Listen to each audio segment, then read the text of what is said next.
Hi, I'm Holly from Flow Movement Therapy, where I help empower you to get out of aches and pains by teaching you to move better. Now today we're going to be changing the script a little bit. I want to do more of these more conversational types of videos for you to talk a little bit about my thought processes and how I think about things. And today what we want to do is talk a little bit about when do I know that I'm ready for movement coaching? And I get this question a lot. I get a lot of people inquiring with me and trying to understand if it's the right time for them or if movement coaching is the right type of modality for them. So we're going to chat a little bit about that. So first of all, a lot of people come to me and they have an ache and a pain that they're frustrated with and they're trying to sort out how to get out of pain, and rightly so. I want to help them do that. But what we often find is that someone will come to me when they're not quite ready for movement coaching because their body isn't quite in the right state to accept that movement. So a few examples of that might be they've just twisted their ankle and they're still swollen up, or they've just had surgery and their body hasn't quite healed up those tissues yet. And even though I think it's really important that movement and moving as soon as you can around having injuries is important to do, I still would like to be able to have your tissues healed up enough that they can go through their full range of motion without having a lot of pain, and you're able to load your body weight onto those body parts or be able to move them fully. So we want you to wait until you're a little bit more healed up so that you're okay to bear weight on those structures and be able to move them without sort of holding your breath and wincing in pain. So I want you to be able to be ready for those movements. Also, we find that people's nervous systems aren't quite ready for movement coaching. Maybe you've had a traumatic injury and your body hasn't quite sorted out the trauma associated with that. And so sometimes it can be really challenging for somebody to start moving things that are associated with those bad memories, essentially. And so we want to have you go to some other practitioners to unravel some of those things, get your nervous system ready to go to accept those movements.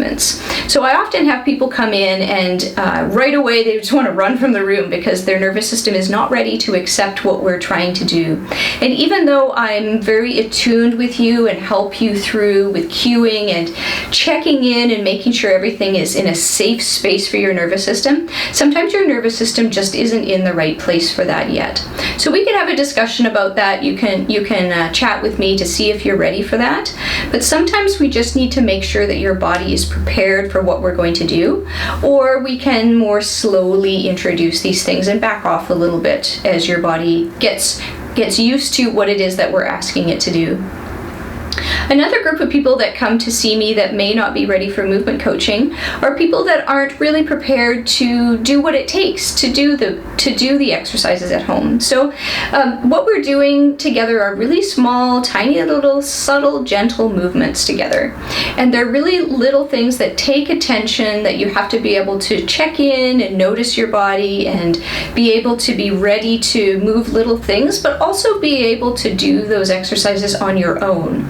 So if you're somebody that knows that you're not good with keeping up with your homework that you get from physios or from massage therapists, then movement coaching might not be right for you, because I expect you to do your homework. I expect you to take your exercises home and do them. And it doesn't take a long time. It may be less than 5 minutes a day to do your exercises, but we need to be doing them because you need to be able to be reprogramming these patterns until your body's ready to accept them. And if your body isn't being given the input through your homework, then it's not going to be accepting of those changes, and we're just not going to make any progress. Also, if you're not somebody who likes to pay attention to your body, or you get frustrated with those little things that you're expected to do, you find that you just don't like tweaking and making changes and figuring things out, then movement coaching is probably not the right modality for you. Often I'll get people who say, I want so-and-so to come in and see me, and the so-and-so just isn't wanting to make those changes in their body.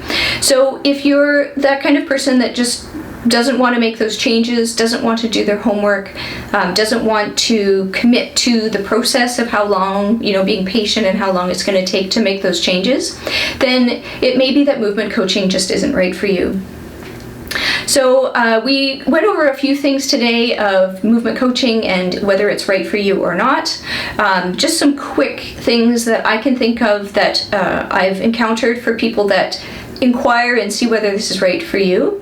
There may be some other things, so you can comment below if you have any questions about that. If you're still not sure if movement coaching is right for you, maybe you're in a different situation, maybe a different type of injury or an autoimmune disorder or something that's going on in your body, comment below and we can chat some more about that.